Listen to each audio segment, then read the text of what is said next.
très bonne année à toutes. Que le Seigneur vous fasse grâce de la vie, de la paix. Le royaume de Dieu parmi nous, c'est la paix, la bénédiction par le Saint-Esprit. Alors nous pouvons vraiment déclarer la bénédiction sur nos vies, sur la vie de nos bien-aimés. Nous pouvons honorer le Seigneur parce que la bénédiction, c'est la vie. Lorsque nous proclamons une parole de bénédiction, nous proclamons la vie sur la personne. Ce n'est pas juste une formalité. Le Seigneur a mis sur nos lèvres la bénédiction. Dès l'instant où nous prononçons une parole, à cause du Saint-Esprit qui est en nous, il crée la vie. Il crée la joie, il crée la paix. Hein? Il y en avait qui étaient comme ça, là, qui attendaient la suite. Et dès l'instant où on a commencé à proclamer les paroles, le sourire est sorti là.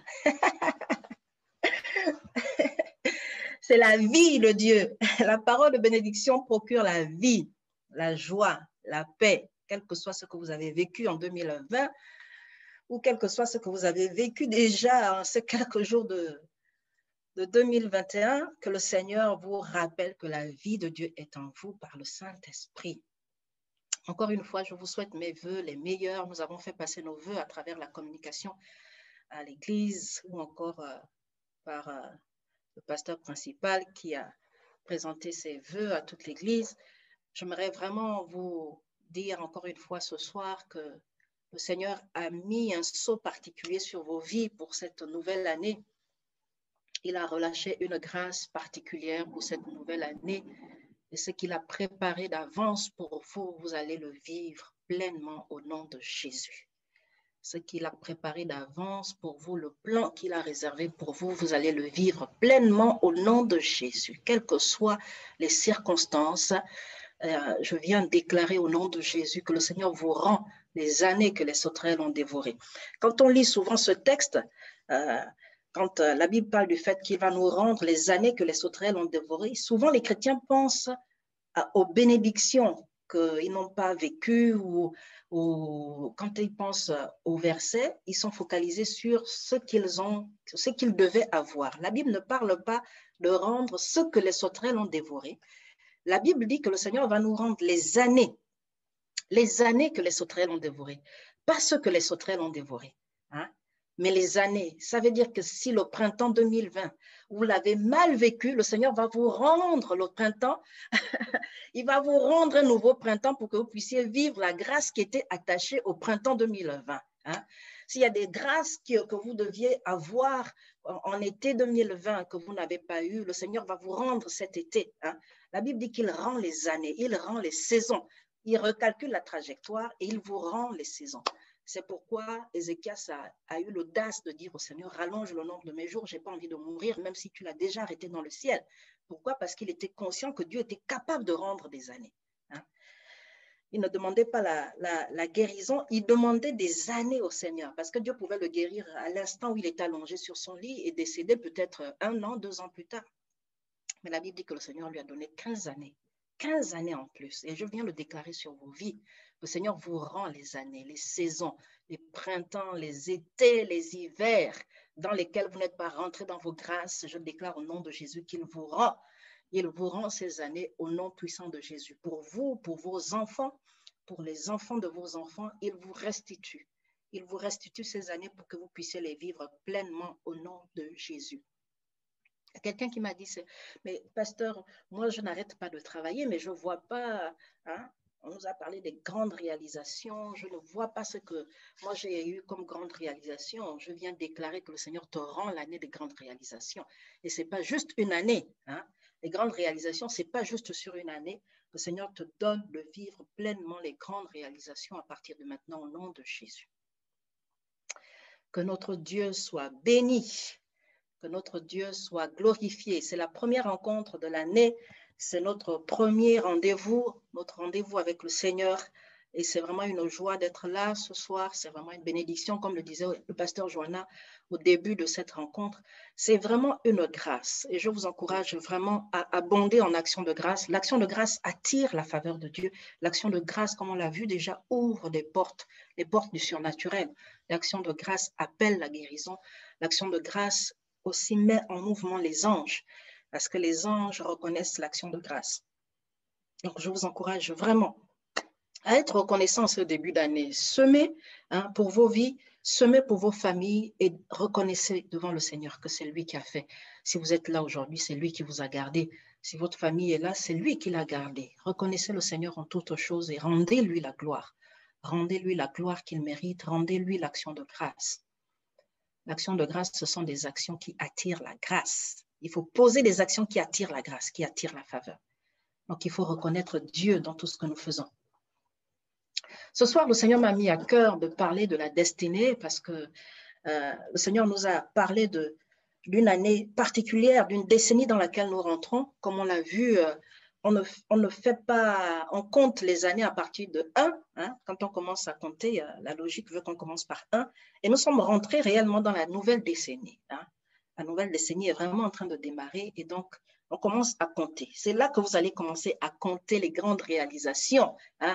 Nous allons assister à ce que Dieu va faire dans vos vies. Je le déclare au nom de Jésus.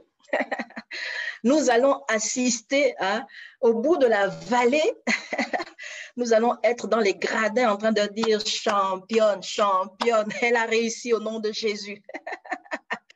Avec le cortège des anges qui va célébrer le Seigneur pour votre vie, nous serons en train de dire Alléluia. Elle est arrivée au bout de la vallée avec l'huile sur sa tête. Amen. Que Dieu soit béni.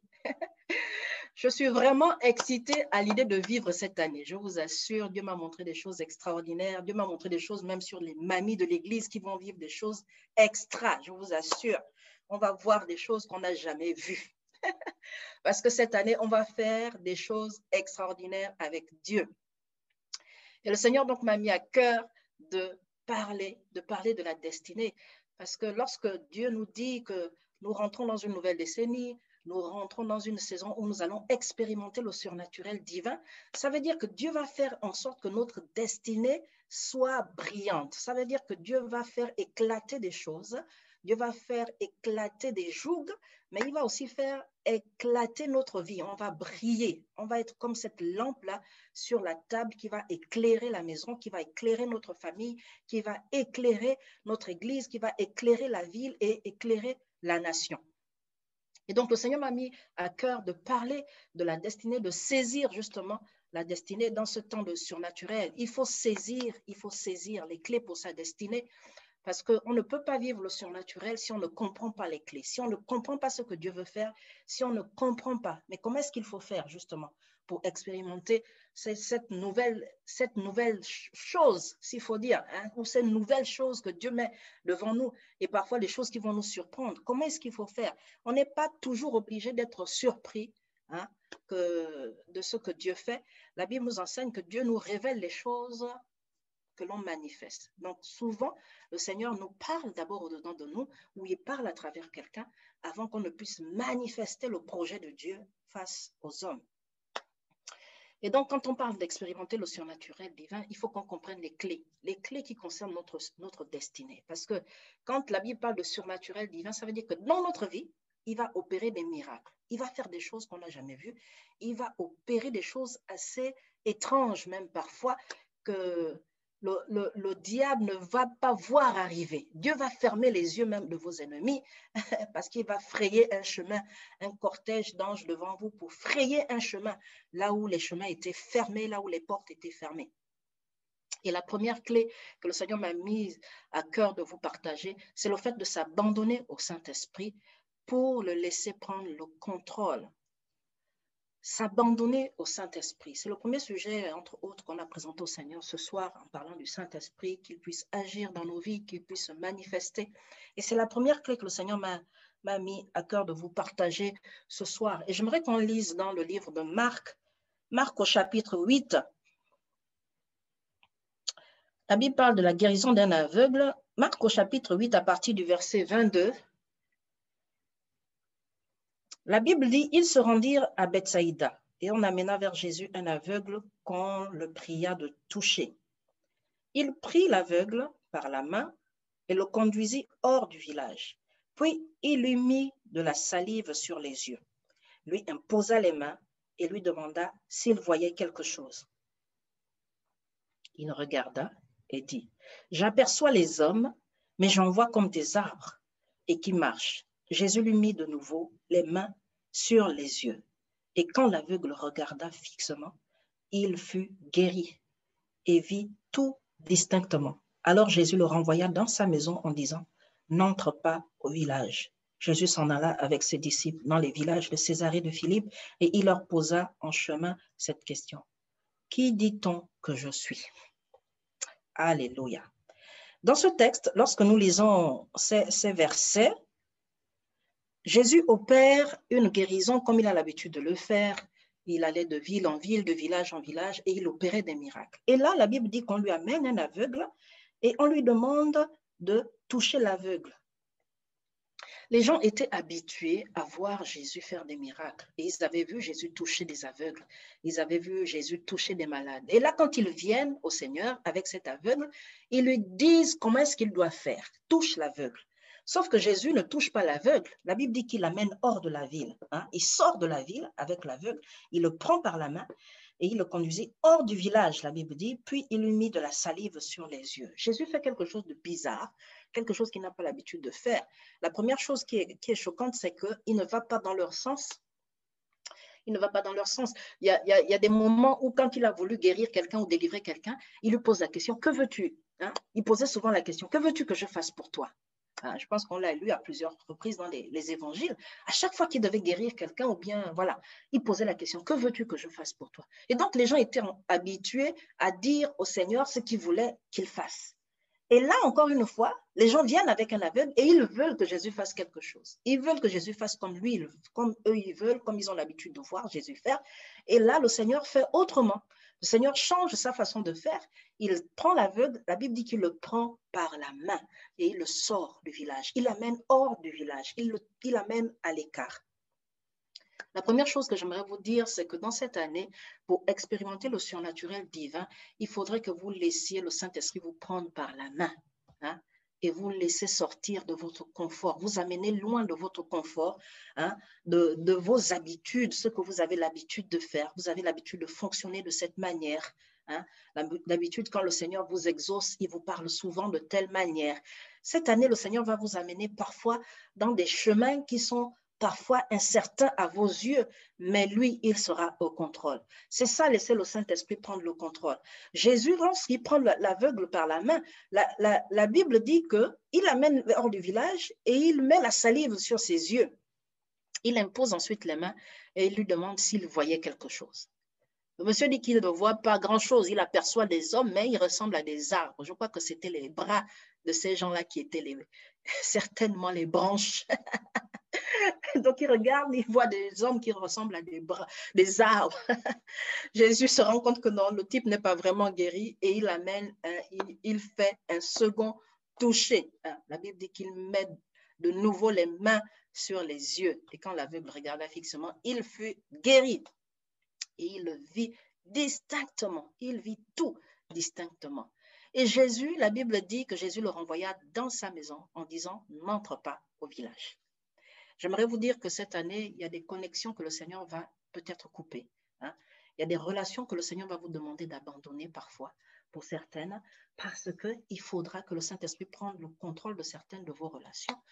Et à un moment donné, le Saint-Esprit va vous dire, pour ce niveau d'alliance où je t'amène, pour que tu puisses expérimenter cette dimension du miraculeux, cette dimension du surnaturel, il faudrait peut-être que tu te sépares. Il faudrait que tu te sépares de telles connexions qui t'entraînent parfois dans des médisances, qui t'entraînent parfois dans les calomnies, qui t'entraînent parfois dans la désobéissance, qui t'entraînent parfois dans le découragement. Il y a des gens parfois avec qui vous marchez, au lieu qu'ils vous tirent vers le haut, quand vous avez des problèmes, quand vous allez voir la personne, au lieu que la personne vous encourage, la personne est toujours en train de vous ramener vers le bas, toujours en train de vous tirer vers le bas. Le Seigneur va peut-être vous dire que non, là, il faut vous séparer de telle personne. Vous considérez toujours la personne comme votre soeur, comme votre frère, mais pour atteindre une certaine dimension, le Saint-Esprit va vous dire que là, il faut lâcher. Il faut arrêter de marcher avec cette personne. Et il faut à un moment donné, c'est parfois des temps où on se dit, je pense que vous êtes déjà retrouvé dans ce genre de situation où vous avez l'impression que vous attendez quelque chose de Dieu, mais il ne parle pas de façon distincte. Je ne comprends pas pourquoi est-ce que le Seigneur ne parle pas. J'attends une direction du Seigneur, mais Mais il ne parle pas, je ne sais pas pourquoi. Mais c'est parce que peut-être que vous attendez Dieu par un chemin par lequel il ne doit pas passer. Il n'a pas prévu passer par là. Hein. Peut-être que vous l'attendez avec du bruit. Le Seigneur vient peut-être avec un doux murmure et comme vous n'êtes pas habitué, vous ne reconnaissez pas que le Seigneur est en train de vous parler. Mais à un moment donné, il faudrait demander au Seigneur, dire à Dieu, Seigneur, donne-moi vraiment comme tomber du haut d'un gratte-ciel, tout en considérant que tu vas me rattraper avant que je n'arrive au bas, au premier étage ou encore pire, au rez-de-chaussée. Seigneur, vraiment, je viens m'abandonner. Dans cette situation, je ne comprends pas trop où est-ce que tu me mènes, où est-ce que tu me conduis, mais je viens m'abandonner. Prends le contrôle, Seigneur, prends le contrôle. À un moment donné, il fallait que Jésus affine la vision, hein, affine la vision de cet aveugle. C'est pourquoi il l'a amené à l'écart. Hein, pour opérer le miracle, il l'a amené à l'écart, pour prendre le temps avec lui, loin du bruit de la foule qu'il y avait. Il y a des gens qui ont conduit cet aveugle. Il ne pouvait pas se déplacer tout seul pour aller voir Jésus. La Bible nous révèle qu'il y a des gens qui l'ont conduit à Jésus. Et le Seigneur, au lieu de faire le miracle en leur présence, le Seigneur l'amène hors du village, loin du bruit. Le bruit, ça va parfois être les gens qui vous entourent. Le bruit, ça va parfois être vos soucis personnels aussi, hein, qui vont parler plus fort, alors que le Saint-Esprit va vous amener à l'écart. Cette année, le Seigneur va vous amener à prendre des temps, parfois des mini-retraites spirituelles, hein. J'aime bien ce livre, je vous encourage vraiment à le lire, Retraite pour le progrès spirituel. C'est un super livre qui vous enseigne que vous n'avez pas besoin de prendre un mois, disparaître de votre entourage, mais prendre des mini-retraites spirituelles. Du style 1 journée, 2 journées, 3 jours, hein, 3 soirs, 3 nuits, des mini-retraites spirituelles. Et cette année, le Saint-Esprit va vous conduire dans des mini-retraites spirituelles, où parfois, il va vous demander de laisser tomber vos béquilles, hein, ce sur quoi vous vous appuyez, et le laisser prendre le contrôle, et lui dire, et laisser que lui, il dirige, que oui, tu as pensé faire comme ça, c'est bien, mais moi, je veux prendre le contrôle. Je veux te dire comment est-ce que tu dois fonctionner. Dans ta situation de couple, dans ta situation familiale, je veux te montrer le chemin que tu dois prendre. Ce n'est pas à toi de dire comment on doit faire, c'est moi qui dois te dire comment faire. Et c'est ma prière vraiment pour chacune d'entre vous. C'est ma prière que vous ne vous lanciez pas dans ces rêves que Dieu a mis pour vous, que vous ne vous précipitez pas à courir, mais de prendre ce temps à l'écart, comme Jésus l'a fait avec cet aveugle, prendre ce temps à l'écart avec le Seigneur. Hein, comme cet aveugle, il avait le privilège d'être tout seul avec Jésus.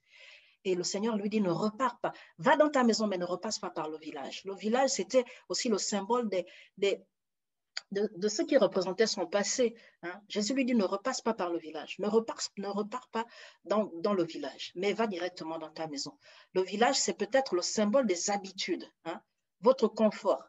Et le Seigneur va vous dire que non, mais ne fais plus ça, parce que on est rentré dans une nouvelle saison, de la même manière qu'en hiver, on laisse tomber les vêtements d'été, on abandonne les vêtements d'été, on prend les vêtements d'hiver. De la même manière, lorsque nous rentrons dans une nouvelle saison avec Dieu, le Seigneur aussi change notre vêtement spirituel. Hein. La Bible parle du vêtement spirituel.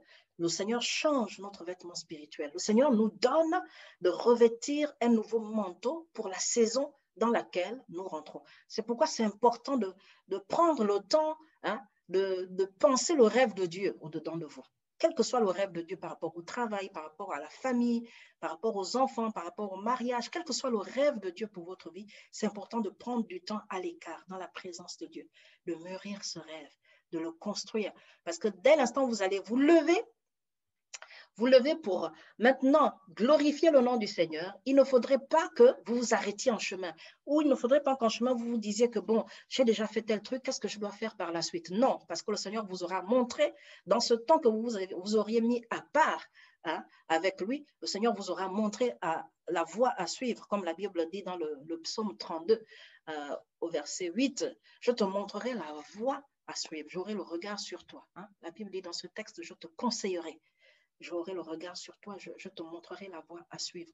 Et c'est ça la volonté du Seigneur. Lorsqu'il met dans nos cœurs des rêves, lorsqu'il met dans nos cœurs des visions, son désir, c'est qu'à un moment donné, on puisse s'asseoir dans le repos de sa présence et dire, Seigneur, je veux comprendre le rêve que tu as pour moi. C'est pareil lorsque vous recevez une parole prophétique.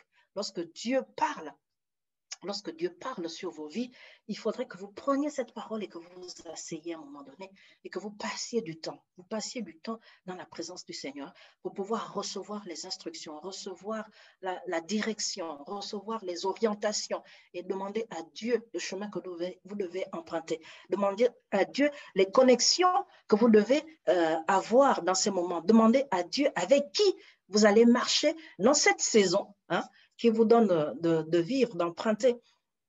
Ne vous lancez pas dans un projet ou dans un rêve que Dieu a mis sur votre cœur sans que le Saint-Esprit ne soit le chef d'orchestre. Hein. J'aime bien l'appeler le chef d'orchestre, c'est lui qui met tout en place sans que le Saint-Esprit ne vous montre la voie à suivre. Il y a quelqu'un qui parlait avec moi il y a quelques semaines en arrière et qui me disait, non mais pasteur, quand on voit femme multidimensionnelle, là, nous sommes à l'extérieur, c'est un homme qui est en train de me parler et il me dit, mais ça, non, mais c'est une machine, ce truc, femme multidimensionnelle. C'est une machine, votre truc, là. Et je disais que la machine en question, le Seigneur l'a mis dans mes entrailles durant des années. Et je me suis assise. J'ai décidé de me mettre à l'écart. J'ai dit à Dieu, je vais m'asseoir. Ce n'est pas Dieu qui est venu me dire que en vision ou un ange m'a parlé en me disant que voilà, maintenant il faut que tu arrêtes toutes tes conférences, tu t'assois. Non, non. Lorsque le Seigneur m'a parlé de son projet, de ce qu'il voulait faire, je me suis assise. J'ai dit à Dieu, je vais prendre le temps. Je vais prendre le temps de prier. Je vais prendre le temps de m'asseoir et d'écouter ce que toi tu veux sur ce projet.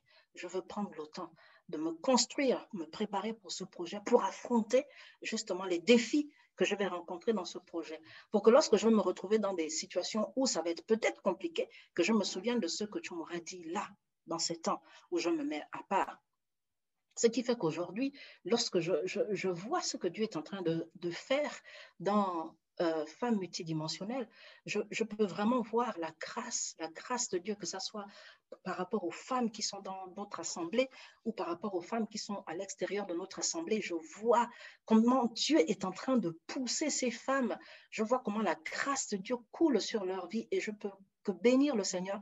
Je dis merci à Dieu pour le temps que j'ai mis à part. Je dis merci à Dieu de m'avoir aidé à être sensible dans ce moment où il fallait écouter sa pensée. Je vois encore, je pense à cette diplomate qui était en train de me dire la semaine dernière, elle me disait, pasteur, vous n'imaginez pas ce que c'est que ces formations, vous n'imaginez pas ce qu'on reçoit au quotidien, combien nos vies sont transformées, combien nos familles sont transformées. Il y a des choses qui étaient bloquées depuis des années, qu'on voit Dieu manifester. On reçoit les clés, on reçoit les clés. Et je peux bénir le Seigneur et je dis à Dieu pour chaque étape, Seigneur. Ne permets pas que je rentre à chaque, que je monte une étape sans comprendre là où tu m'amènes. Et c'est ça, aller dans le creux de la présence du Seigneur, faire silence dans la présence du Seigneur et recevoir, écouter ce que Dieu veut pour le projet qu'il met dans notre cœur. Ça va peut-être être un projet immobilier, ça va peut-être être un projet au niveau de vos enfants. Il va vous montrer les clés par rapport à vos enfants. Il va vous conduire de façon précise par rapport à vos enfants, par rapport à leurs études, que vos enfants ne fassent pas des études juste pour faire, mais que vous puissiez demander à Dieu, dire à Dieu, Seigneur, oui, montre-moi la voie à suivre pour mes enfants.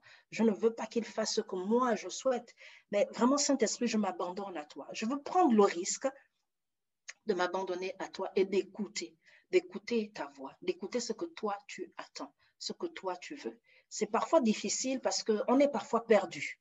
On est parfois aussi pressé par les voix à l'extérieur. Et je vous assure que quand on n'a pas vécu ça, on ne comprend pas parfois comment le Saint-Esprit fonctionne. Et aujourd'hui, ça semble facile. Quand vous voyez quelqu'un rendre témoignage et dire que Dieu a fait telle chose dans ma vie, ça semble parfois facile quand vous êtes dans l'épreuve. Mais au moment où la personne était dans l'épreuve, ce n'était pas si évident que ça. Le Seigneur remplit sa vie maintenant de joie, d'action de grâce, et la personne vient tout enthousiasmée, en train de rendre grâce à Dieu. Mais dans l'épreuve, c'était compliqué. Et je peux vous dire que dans ces temps où je suis restée dans le silence, il y a eu la pression la pression d'autres serviteurs de Dieu, des hommes comme des femmes, des gens qui me disaient, mais comment ça se fait? On ne te voit plus sur les réseaux, voilà, tu ne fais plus de conférences à l'extérieur, tu ne fais plus vraiment des posts sur Facebook, qu'est-ce qui se passe et tout? Est-ce que tu as un problème en particulier? J'ai dit non, je n'ai pas de problème, je suis en train d'écouter le Seigneur.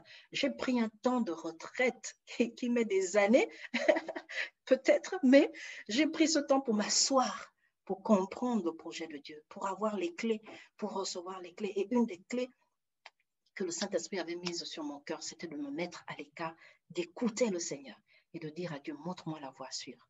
Explique-moi ce que tu veux. Quel genre de femme je vais rencontrer? Quel genre de défi je vais rencontrer?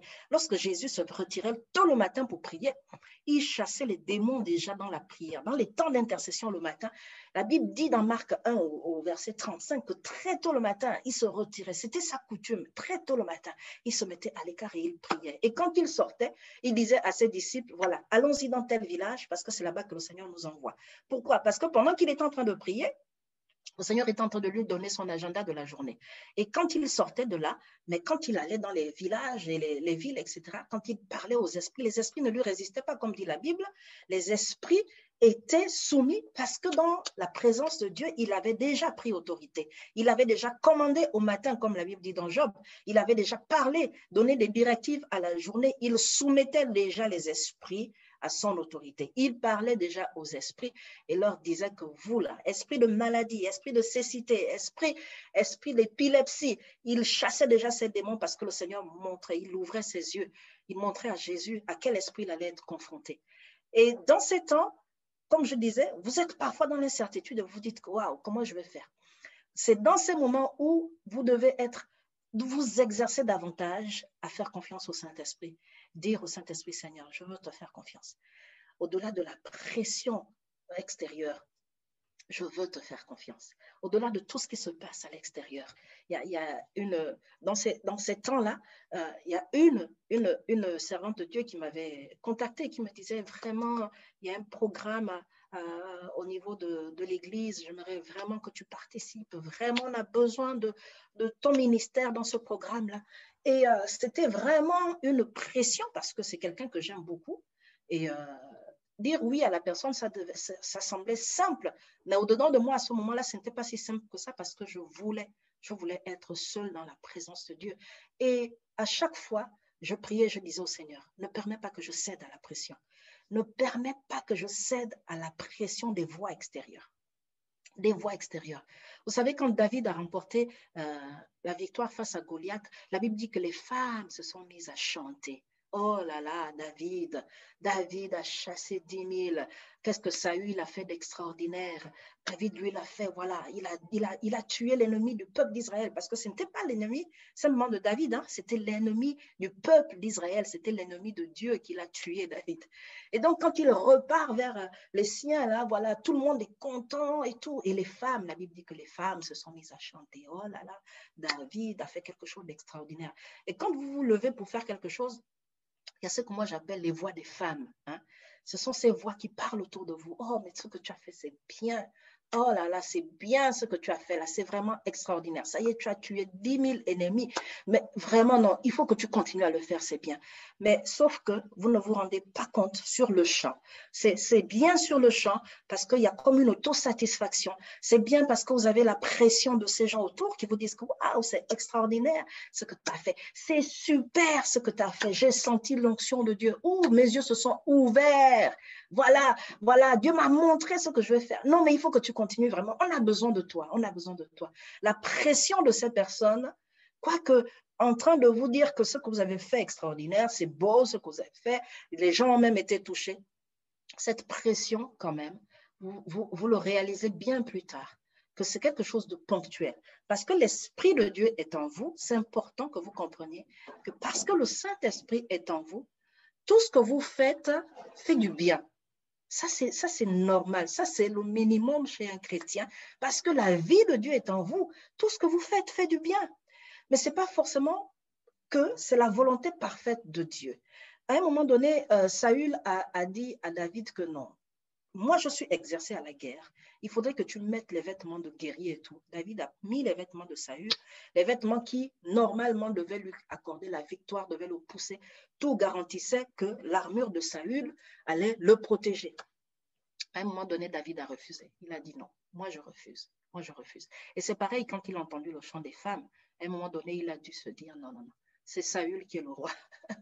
C'est Saül qui est le roi. C'est lui qui doit recevoir les honneurs. Hein, et donc, je refuse. Mais ça a commencé à monter, hein, au point où il y en a qui sont sortis de leurs armées et tout, qui sont sortis de l'armée d'Israël, qui ont commencé à rejoindre David. Petit à petit, David avait au fur et à mesure une armée qui le suivait. Pourquoi? Parce qu'il y a des gens toujours qui vont venir dans cette pression, qui vont venir, qui vont dire, oh, mais tu sais, non, mais tu sais qu'il faut que tu épouses ce frère. Il faut que tu épouses ce frère. Non, moi, j'ai fait un songe. Dieu m'a montré l'homme que tu dois épouser. Ça, c'est la pression extérieure. Il y en a parfois, non, mais tu sais, ce travail, il faut absolument, non, moi, je t'ai vu dans ce travail. Quand je priais, ton sujet de prière, quand tu me l'as partagé, j'ai senti que tu devais aller dans ce travail. Parfois, ça peut être quoi? Peut-être les affaires. Non, mais j'ai senti, pendant que tu me parlais, j'ai senti, ça c'est la pression extérieure. Et à un moment donné, il faut se mettre à l'écart, dans la présence du Saint-Esprit et dire au Saint-Esprit, Seigneur, qu'est-ce que toi, tu attends de moi? Et c'est ça, cette année, le surnaturel, il faudrait que le Saint-Esprit prenne le contrôle, comme jamais il l'a fait. De la même manière que Jésus a pris cet homme par la main, hein, cet homme comptait sur des personnes qu'il connaissait. Mais à un moment donné, Jésus l'a pris par la main. Il ne connaissait pas Jésus. Il avait entendu parler de Jésus. Il ne voyait pas. Mais il s'est abandonné à Jésus. Il a laissé Jésus prendre sa main. Il allait hors du village avec Jésus. Il ne savait pas où Jésus l'amenait. C'est ça, s'abandonner au Saint-Esprit. Parfois, vous ne comprenez pas. Seigneur, où est-ce que tu m'amènes? Mais je veux, Seigneur, que tu ouvres mes yeux pour voir. Et si je ne vois pas bien, fais comme avec cet aveugle. Touche à nouveau mes yeux. Donne-moi de voir distinctement. Mais je ne veux pas faire en tâtonnant, je ne veux pas m'engager dans cette relation en tâtonnant. Donne-moi de voir clair. Ne me permets pas que je me lance dans une affaire où je veux perdre mon salut, où je veux perdre des mois, je veux perdre des années. Seigneur, donne-moi de voir clair avant de me lever, avant de me lancer, avant de m'engager. Parce que lorsque Dieu met un projet dans notre cœur, le Seigneur nous montre les étapes. Il nous montre les étapes. Et au fur et à mesure qu'on avance, on sait où on va. Et aujourd'hui, c'est ce que je fais, que ce soit dans la famille, que ce soit dans le domaine du ministère, c'est ce que je fais. Je demande au Seigneur, je demande à chaque fois, Seigneur, pour telle étape, tu ouvres mes yeux. Pour telle étape, tu ouvres mes yeux. Il y a des choses, parfois, vous allez voir, qui concernent ma vie, qui vont sortir, que ce soit dans le ministère, par exemple. Ce sont des choses qui sont pensées à l'avance, qui ne sortent pas comme ça d'un coup sous la pression d'une joie où j'ai ressenti un truc dans la présence de Dieu. Alors je sors ça parce que c'est vraiment le truc. Non. À chaque fois, ce sont des choses qui sont pensées dans le secret, qui sortent parfois 2 mois, 3 mois, 1 an, 6 ans, 10 ans plus tard pour certaines, oui. 10 ans. Je me souviens que Bordeaux École internationale de louange est sortie, je pense, c'était peut-être 17 ans, je ne sais plus. En 92, en tout cas. Non, c'est 13 ans plus tard. 13 ans plus tard. En 92, le Seigneur me parle sur Bordeaux École internationale de louange. Et pendant que je prie, je demande au Seigneur de me montrer la voie. Seigneur, montre-moi la voie. Montre-moi la voie. Et c'est en 2005. Hein, c'est en 2005 que le Seigneur me dit c'est le temps de démarrer. C'est en 2005. Et ma prière, c'est que le Saint-Esprit vous aide à développer la communication. À un moment donné, l'apôtre Paul se rend compte que c'est bien les dons, les ministères, c'est bien au niveau de l'église de Corinthiens, ils expérimentaient les miracles, ils voyaient la gloire de Dieu. C'est parmi les épîtres, c'est vraiment, quand on étudie l'épître aux Corinthiens, on se rend compte que c'est vraiment des gens qui expérimentaient les miracles. C'est à cause de ça que, voilà, on parle des dons prophétiques dans le livre des Corinthiens, parce que c'était une église qui expérimentait les miracles. Ils étaient dans le péché à fond, mais bon. Ils connaissaient le mouvement de l'esprit. Et comme le Saint-Esprit n'est pas bête, le Seigneur, à un moment donné, a attiré leur attention. Que c'est bien, vous pouvez expérimenter les miracles et tout. C'est encore mieux d'être saint. C'est encore mieux de comprendre votre relation avec le Seigneur. C'est pourquoi c'est la seule épître dans laquelle l'apôtre Paul, au lieu de la communion du Saint-Esprit, au lieu de parler de la communion du Saint-Esprit, il dit aux Corinthiens que la communication du Saint-Esprit soit avec vous. À un moment donné, il faudrait que vous écoutiez le Saint-Esprit. À un moment donné, il faudrait que vous réalisiez que le Saint-Esprit est au milieu de vous et que c'est un Dieu saint. Donc, c'est bien les miracles que vous pouvez expérimenter, mais malgré ça, vous vous rendez compte que le péché vous conduit dans la maladie. Il y en avait qui étaient malades. Ils venaient, ils prenaient la Sainte Seine sans discerner le corps du Seigneur, c'est-à-dire sans respecter la présence de Dieu. Ils tombaient malades. Et le Seigneur, à un moment donné, attire leur attention et leur dit que la communication du Saint-Esprit soit avec vous. Que la communication du Saint-Esprit soit avec vous. Alors, c'est ma prière pour vous. Que durant cette année, la communication du Saint-Esprit soit avec vous. Que pour chacune des étapes dans lesquelles le Seigneur va vous conduire de ce projet, de ces projets qu'il a mis en vous, que la communication du Saint-Esprit soit votre partage. Pleinement. La deuxième clé, c'est expérimenter l'autorité de la prière. Expérimenter l'autorité de la prière. Il faudrait que cette année, comme le pasteur nous l'a dit, il faudrait qu'on prie comme on n'a jamais prié. Je vous assure, pour voir ce qu'on n'a jamais vu, il faut qu'on fasse ce qu'on n'a jamais fait. Il faut qu'on prie comme on n'a jamais prié. Il faut qu'on prie. La Bible dit prier sans cesse pour expérimenter ce que Dieu attend voir dans nos vies, ce que Dieu attend de manifester dans nos vies. Il faudrait qu'on expérimente l'autorité de la prière. L'autorité de la prière. Et la Bible nous parle d'une histoire. Lorsque vous lisez encore une fois Ézéchias, dans 2 Rois 18, 2 Rois chapitre 18, 2 Rois chapitre 19, Ézéchias se rebelle contre le roi d'Assyrie. Il sort de la domination du roi d'Assyrie. Et à un moment donné, il dit au roi d'Assyrie que bon, il faudrait que vous me donniez peut-être un impôt à vous payer pour que je me dégage du joug du roi d'Assyrie. Et le roi d'Assyrie envoie vers Ézéchias des gens de l'armée, des gens de son administration, et qui viennent et qui commencent à narguer le peuple d'Israël, le peuple de Dieu. Et ils parlent, ils disent que, mais enfin, vous pensez que quelqu'un peut sortir comme ça du joug du roi d'Assyrie, du jour au lendemain, comme ça? Vous faites confiance à Ézéchias parce que c'est qui Ézéchias face au roi d'Assyrie? Qu'est-ce qu'Ézéchias peut vous apporter? Qu'est-ce qu'Ézéchias va vous donner? Et pendant qu'ils sont en train de parler, la Bible, c'est l'histoire vraiment, on va lire quelques versets. Pendant qu'ils sont en train de parler, ils sont en train d'humilier le roi. Chapitre 18. On va lire quelques versets parce que c'est tout le chapitre.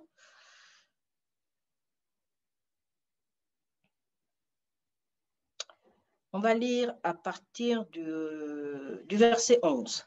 Le roi d'Assyrie emmena Israël captif en Assyrie, et il les établit à Chalash, et sur le Chabor, fleuve de Gozan, et dans les villes des Mèdes, parce qu'ils n'avaient point écouté la voix de l'Éternel leur Dieu, et qu'ils avaient transgressé son alliance, parce qu'ils n'avaient ni écouté, ni mis en pratique tout ce que avait ordonné Moïse, serviteur de l'Éternel. La 14e année du roi Ézéchias, Sanchérib, roi d'Assyrie, monta contre toutes les villes fortes de Juda et s'en empara.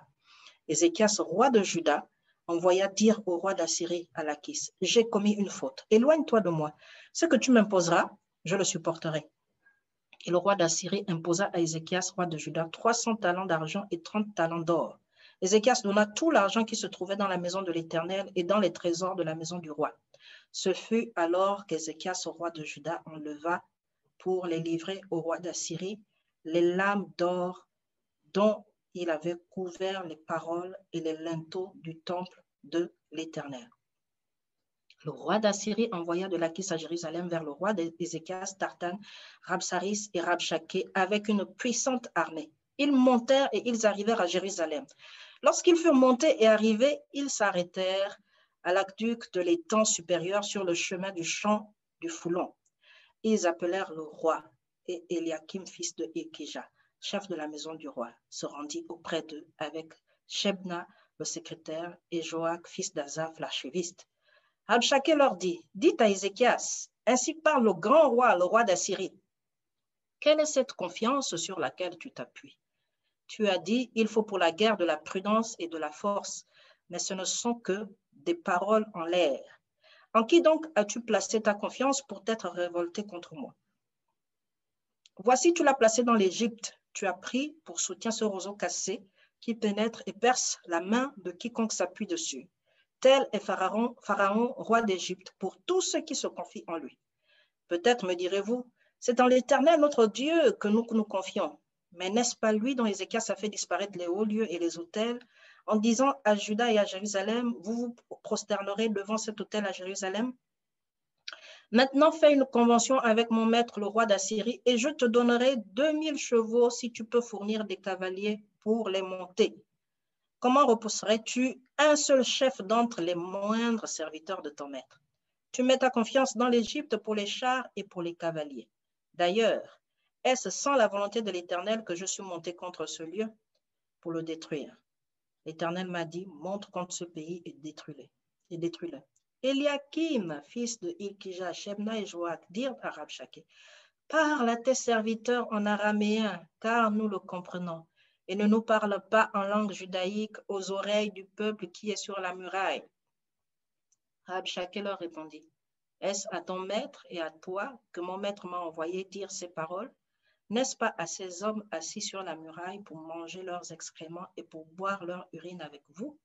Alors Rabshakeh s'étant avancé, cria à haute voix en langue judaïque et dit, etc., etc. Voici l'intimidation. Le peuple de Dieu est intimidé. Ézéchias reconnaît qu'il a péché envers le Seigneur et il le reconnaît devant le Seigneur. Il s'incline et demande pardon. Ses ennemis viennent lui rappeler son péché. C'est peut-être ce qui vous arrive parfois lorsque vous avez déjà confessé votre péché à Dieu. Mais là, Satan vient vous rappeler que vous n'êtes pas digne, que le Seigneur vous pardonne. Non, mais ce n'est pas possible que Dieu pardonne tes péchés. Toi, non, ce que tu as fait, ce que tu as fait est grave. Ce n'est pas possible que Dieu pardonne ce péché. Quel est le péché que Jésus ne pardonne pas? Il est mort à la croix pour nous pardonner de tous nos péchés. Et là, ils viennent et ils crient, ils rappellent même, ils osent même dire que c'est Dieu qui nous a demandé de vous détruire. Et à un moment donné, la Bible dit au verset 36 que le peuple se tue et ne lui répondit pas un mot, car le roi avait donné cet ordre. Vous ne lui répondrez pas. Vous ne lui répondrez pas. Pendant qu'ils étaient en train de vivre la pression de leurs ennemis, pendant qu'ils étaient en train de vivre cette pression, le roi dit, vous ne répondez pas. Vous ne répondez pas. Et j'aimerais te dire ce soir, quelle que soit l'épreuve que tu es en train de vivre, quelles que soient les accusations dont tu fais l'objet, ne réponds pas. Il y a un Dieu de justice quelque part qui veille sur sa parole pour l'accomplir en ta faveur. Et là, alors que Ézéchias est en train de parler au peuple d'Israël, au peuple de Juda, à un moment donné, il appelle ses leaders, il appelle ses responsables et il leur dit, chapitre 19, lorsque le roi Ézéchias, à partir du verset 1, lorsque le roi Ézéchias eut entendu cela, il déchira ses vêtements, se couvrit d'un sac et alla dans la maison de l'Éternel. Il envoya Eliakim, chef de la maison du roi, Shebna le secrétaire, et les plus anciens des sacrificateurs, couverts de sacs vers Ésaïe le prophète, fils d'Amos. Ils lui dirent, ainsi parle Ézéchias, ce jour est un jour d'angoisse, de châtiment et d'opprobre, car les enfants sont près de sortir du sein maternel, et il n'y a point de force pour l'enfantement. Peut-être l'Éternel ton Dieu a-t-il entendu toutes les paroles de Rabshakeh que le roi d'Assyrie, son maître, a envoyé pour insulter au Dieu vivant. Et peut-être l'Éternel ton Dieu exercera-t-il ses châtiments à cause des paroles qu'il a entendues. Fais donc monter une prière pour le reste qui subsiste encore. Fais donc monter une prière. Ésaïe dit aux serviteurs après, voici ce que vous direz à votre maître, ainsi parle l'Éternel, ne t'effraie point des paroles que tu as entendues et par lesquelles m'ont outragé les serviteurs du roi d'Assyrie. Je vais mettre en lui un esprit tel que sur une nouvelle qu'il recevra, il retournera dans son pays et je le ferai tomber par l'épée dans son pays. Alléluia. Ézéchias parle à tout le peuple et il demande à tout le peuple de garder le silence. Et il envoie les plus anciens. La Bible dit, il envoie les anciens vers le prophète. Et il va mettre des paroles sur leurs lèvres. Il ne va pas leur dire, allez-y dire au prophète que pour nous ici c'est compliqué, ça ne va pas. On ne sait pas si on va s'en sortir. On n'a pas du tout des chars, on n'a pas de cavaliers. C'est compliqué pour nous. On a péché contre le Seigneur, oui, mais on a déjà demandé pardon. Non. Ézéchias dit aux plus anciens, déjà il met tout le peuple dans le jeûne, dans la prière. Et il met cela à part. La Bible dit les plus anciens, les plus matures, il les envoie vers Ésaïe et il leur dit, allez-y dire aux prophètes qu'aujourd'hui nous sommes en train de subir. Hein?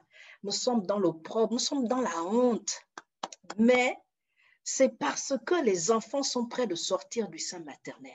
Si nous sommes en train de souffrir aujourd'hui, c'est parce que la délivrance est proche. Si nous sommes en train de souffrir aujourd'hui, c'est parce que ce que le Seigneur a dit est sur le point d'arriver. Et c'est ce que j'aimerais te dire. Et ce qu'il est en train de faire, c'est qu'il dit à Isaïe, élève une prière. Nous avons besoin de prière. Dans ce moment-là, où nous sommes en train de sentir que la délivrance est proche, nous avons juste besoin que tu pries pour nous. Nous avons besoin que tu élèves la voix en notre faveur. Et c'est ce que le Seigneur est en train de vous dire aujourd'hui. Quel que soit ce que vous allez vivre dans cette année, quelles que soient les pressions que vous pourrez avoir, quelle que soit la confusion peut-être par moment dans laquelle vous allez vous retrouver, élevez la voix et priez. Élevez la voix et priez. Élevez la voix et priez. Cette année, nous avons instauré 7 jours de jeûne et prière pour posséder chaque mois de l'année. Je vous assure, venez dans ces moments de prière.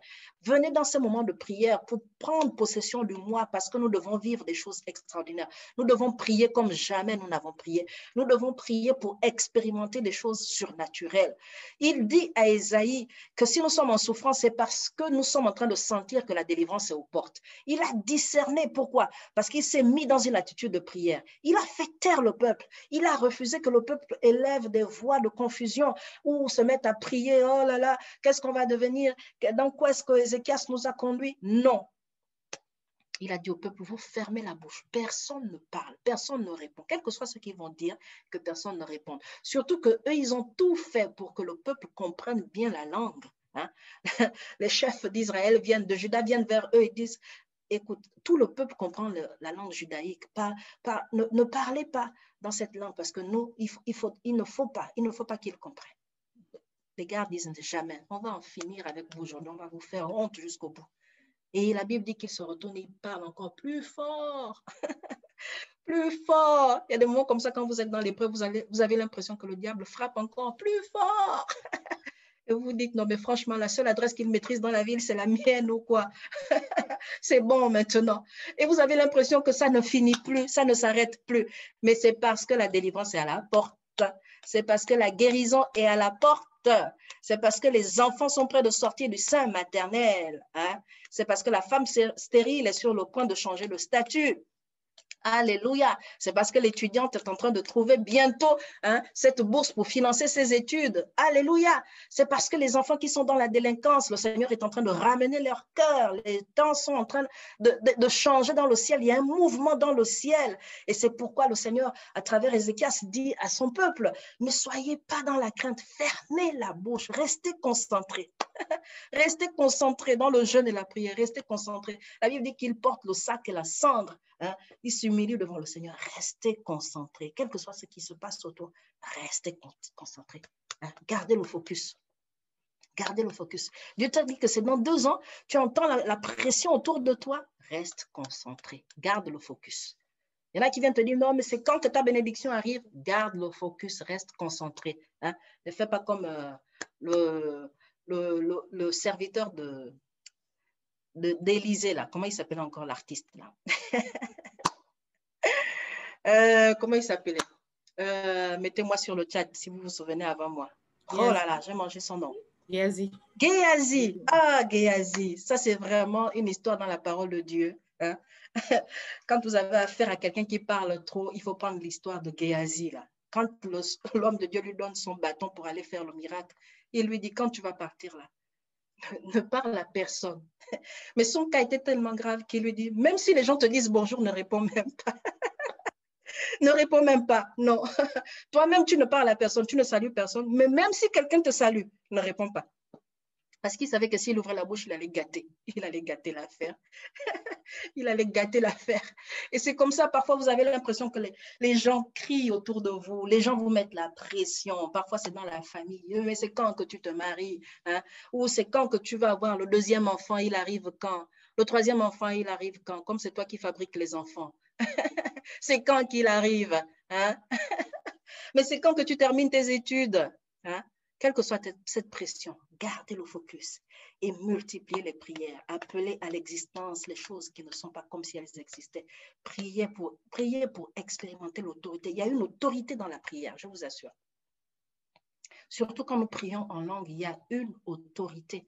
Il y a une autorité. Et j'aimerais venir à la troisième clé, la dernière que j'aimerais aborder ce soir, c'est de favoriser le mouvement des anges dans votre atmosphère.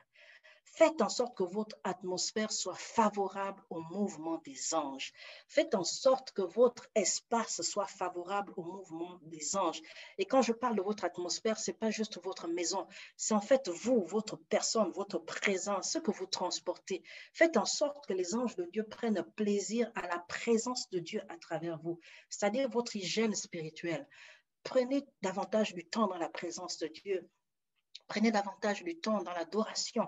Prenez davantage du temps dans la méditation de la parole pour que les anges de Dieu montent et descendent. La Bible dit que quand les anges de Dieu ils sont dans notre atmosphère, ils montent et ils descendent. La Bible ne dit pas qu'ils descendent et ils montent, non. Parce que les anges, justement, ont été relâchés pour être avec nous, pour nous aider à rentrer dans les choses que Dieu a préparées d'avance. Donc, ils sont avec nous sur la terre.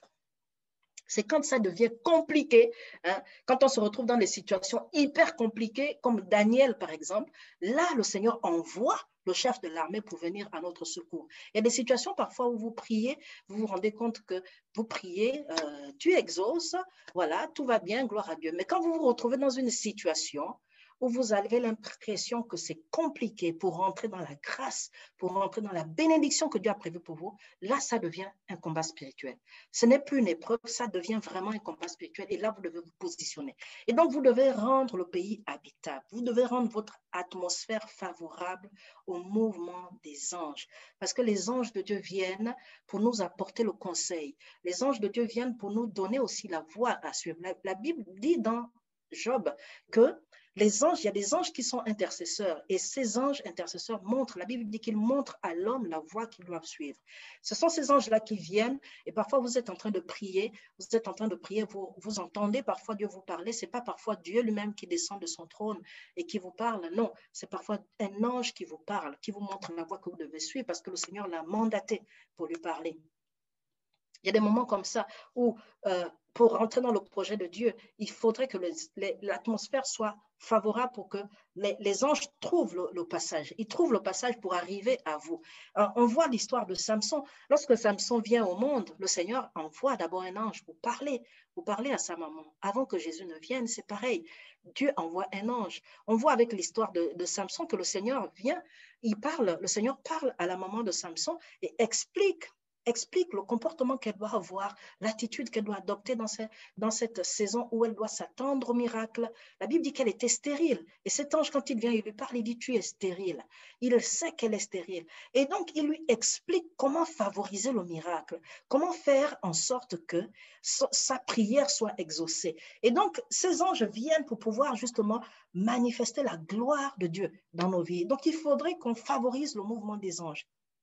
Et ce qui nous aide à favoriser le mouvement des anges, comme je le disais, c'est notre hygiène spirituelle. C'est aussi le fait, au-delà de notre hygiène spirituelle, c'est-à-dire vivre dans la sanctification, marcher dans les voies du Seigneur, ou encore entretenir notre relation avec le Seigneur par l'adoration, par la méditation de la parole, c'est aussi le fait de demeurer dans la prière, être une femme de prière. La prière nous aide à ouvrir le ciel. La prière nous aide à faire passer les anges, hein, traverser les anges, le deuxième ciel. Là. Pour celles qui ont fait la classe de l'intercession le mois dernier, on a vu comment les entités spirituelles sont organisées et qu'au deuxième ciel, là, il y a plein de choses qui se passent. Lorsque nous sommes en train de prier, il y a des esprits qui sont là. Hein, et ils font tout pour que les anges ne descendent pas pour venir nous bénir, pour venir ouvrir le ciel. Et donc, il y a un combat là, au deuxième ciel. C'est chaud au deuxième ciel. Et donc, nos prières, comme à l'image de Daniel, nos prières font en sorte que les anges, justement, se mettent en mouvement. À un moment donné, il a fallu que Daniel persévère dans la prière pour que Michael vienne et libère le chemin à cet ange qui était censé aller montrer la voie à Daniel, parler à Daniel, donner à Daniel la direction qu'il attendait. Quand il priait, il s'attendait à ce que Dieu parle, il s'attendait à ce que Dieu réponde. Et là, quand l'ange vient maintenant pour venir communiquer la pensée du Seigneur, il est confronté aux autorités qui gouvernent la ville, qui lui disent que c'est nous qui régnons ici, tu n'as aucun droit, tu ne passeras pas. Et comme ce n'est pas un ange qui est exercé au combat, cet ange l'a dit, moi, Moi, on ne m'a pas envoyé pour la bagarre. Hein? Aujourd'hui, mon rôle, c'est de venir transmettre le message. Et pendant que Daniel est en train de prier, il continue à prier. Le Seigneur délègue le chef de l'armée de l'Éternel pour pouvoir venir au secours de cet ange pour ouvrir le chemin, pour qu'il passe, pour pouvoir communiquer la pensée de Dieu à Daniel. Et c'est ce que j'aimerais vous dire. Pendant que nous sommes en train de prier, on ouvre le ciel sur nous. Mais ce n'est pas parce que Dieu nous a exaucés. Quand on voit justement cette histoire, quand on voit que Daniel, l'ange continue, l'ange parle à Daniel et il dit que je repars. Hein, je dois encore aller m'attaquer, je serai encore confronté au prince de Perse parce que c'est le prince de Perse qui règne. C'est pareil lorsque vous êtes dans un domaine, j'aimerais vous dire, lorsque vous travaillez dans une entreprise, c'est important que vous sachiez qu'il y a des entités qui règnent sur les entreprises. Les entreprises aujourd'hui sont des portes que le diable utilise dans chaque entreprise, de la même manière que sur le plan humain, il y a une culture de l'entreprise. Sur le plan spirituel, il y a des entités qui règnent. Il y a des entités qui règnent. C'est pareil dans le domaine des affaires. Dans le domaine des affaires, quand vous vous lancez, sachez que dans chaque domaine, il y a des entités qui règnent. Il y a des entités qui règnent dans ces domaines et c'est important que vous puissiez respecter l'ordre dans ces domaines. C'est quoi respecter l'ordre? C'est non seulement le fait de se tenir soi-même de façon ordonnée, de façon correcte dans votre travail, pour ceux qui sont employés, par exemple, de tout faire pour ne pas être reprochable, de bien faire votre travail. Mais c'est pareil au niveau des affaires aussi. Vous rentrez dans un domaine, regardez ceux qui sont là avant vous. Parlez avec ceux qui sont là avant vous.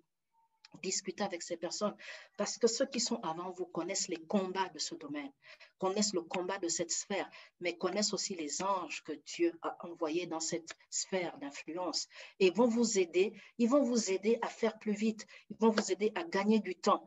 Il y a des moments comme ça, le diable va vous donner des artifices comme quoi, oui, avance, à un moment donné, vous serez coincé parce qu'à un moment donné, le prince de la ville va vous dire que là, c'est bon. On t'a laissé du temps. C'est bien ce que tu es en train de faire là. Maintenant, on va t'expliquer comment ça fonctionne ici. C'est comme ça sur le plan spirituel. Et lorsque nous prions, lorsque nous déclarons par la prière en langue surtout, par le Saint-Esprit, nous venons influencer notre atmosphère et nous venons frayer surtout un chemin aux anges afin qu'ils montent et descendent. Ils montent et descendent. Qu'ils aillent chercher les grâces et qu'ils redescendent avec. Ils aillent chercher les bénédictions, ils redescendent avec. Ils aillent chercher les directives et ils descendent pour pouvoir nous amener davantage plus loin pour que le projet de Dieu pour notre vie, pour notre famille s'accomplisse pleinement. Cette année, on n'est pas censé ramer. On n'est pas censé ramer. Dieu nous a parlé. Il faudrait maintenant qu'on court avec les clés. Il faudrait qu'on réponde aux appels que le Seigneur nous lance. Il faudrait qu'on court plus vite. Pourquoi? Parce que dans chaque rendez-vous que nous allons avoir, je vous assure, je vous mets au défi. Des rendez-vous même en atelier, je vous assure. Je vous assure que vous préparez vos ateliers dans la prière. Vous allez voir ce que Dieu va faire. Ne vous dites pas, moi, je ne vais pas à l'atelier. On parle toujours des mêmes choses ou bien on est toujours en train de... Bon, c'est toujours la même personne qui intervient. Si vous estimez que vous allez pour subir l'atelier, vous allez le vivre de cette manière. Si vous allez pour remplir une formalité, vous n'allez rien recevoir. Mais si vous estimez que Dieu vous a donné d'être une source de bénédiction et que rien que votre présence va faire la différence, parce que vous amenez avec vous le cortège d'anges que Dieu vous a donné et l'autre vient avec les anges que Dieu lui a donnés, on est plus fort ensemble. Vous allez vous rendre compte que vous allez expérimenter des choses extraordinaires, des choses que vous n'avez jamais vues, des choses que vous n'avez jamais expérimentées, parce que votre positionnement va être différent, parce que dans votre temps personnel, vous allez prier, vous positionner dans la prière pour précéder, précéder les choses, pour voir même les choses arriver et dire à Dieu, Seigneur, merci. Merci parce que telle chose que nous sommes en train de vivre, tu me l'avais montré. Et donc, je ne vais plus le vivre comme si, bon, j'étais déjà au courant. Non, je vais rendre grâce à Dieu parce que je bénis le Seigneur parce que dans la prière, le Seigneur m'a montré que cette réunion devait avoir cette orientation et j'ai prié pour qu'on soit dans le plan de Dieu et j'ai vu Dieu agir. Le fait de prier aussi va nous aider dans ces temps de la fin où l'onction prophétique est en train de prendre une certaine dimension. Donc, le fait de prier va nous aider à neutraliser tous les ennemis de l'onction prophétique. Esprit de Jézabel, avec toute sa cohorte d'esprits, de séduction, de divination. Vous allez voir des gens aujourd'hui qui prient. Hein, ça, c'est très, très souvent au milieu des sœurs en Christ, ça.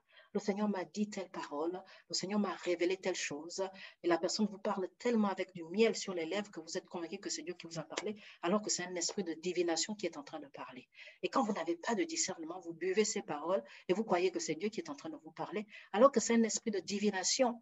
Je vous encourage, pour les personnes qui ont souvent, si vous vous rendez compte que vous êtes toujours en train de rechercher le prophétique, toujours en train de chercher que Dieu vous montre des choses sur la vie des autres. Si vous vous rendez compte que c'est trop criard, venez dans la présence de Dieu et posez les bonnes questions au Saint-Esprit. Parce que l'esprit de divination, c'est un esprit de séduction. Vous allez croire que c'est Dieu qui vous parle, et donc voilà, je vais aller voir la sœur et lui dire que Dieu m'a dit ceci, alors que vous pouvez même aller jusqu'à briser la vie des gens. Quand vous êtes confronté à ce genre de personnes, il faut dire à ces personnes que ce que tu as dit n'est pas correct devant le Seigneur. Vous reprenez la personne avec douceur et vous l'aidez surtout. Si la personne maintenant ne veut pas se faire aider, ça ne vous engage plus. Mais quand vous êtes confronté à cet esprit, et on va de plus en plus être confronté à l'esprit de divination, parce que nous rentrons dans des temps prophétiques de plus en plus puissants. Donc l'esprit de Jézabel, avec toute sa cohorte, va aussi se lever et faire son balai. Donc, il faudra prier que le Seigneur vous donne de discerner les temps, de vivre les temps que lui a préparés d'avance et de discerner ce qui vient de lui et ce qui ne l'est pas. Et quand on est vraiment connecté au Saint-Esprit par la prière, on expérimente le mouvement des anges et Dieu vient même au secours de nos faiblesses, il nous épargne. Il nous épargne. On va se rendre compte que non. Ouais, la sœur, elle est bien gentille, mais je me rends compte que ce qu'elle a dit, ce n'est pas du tout clair.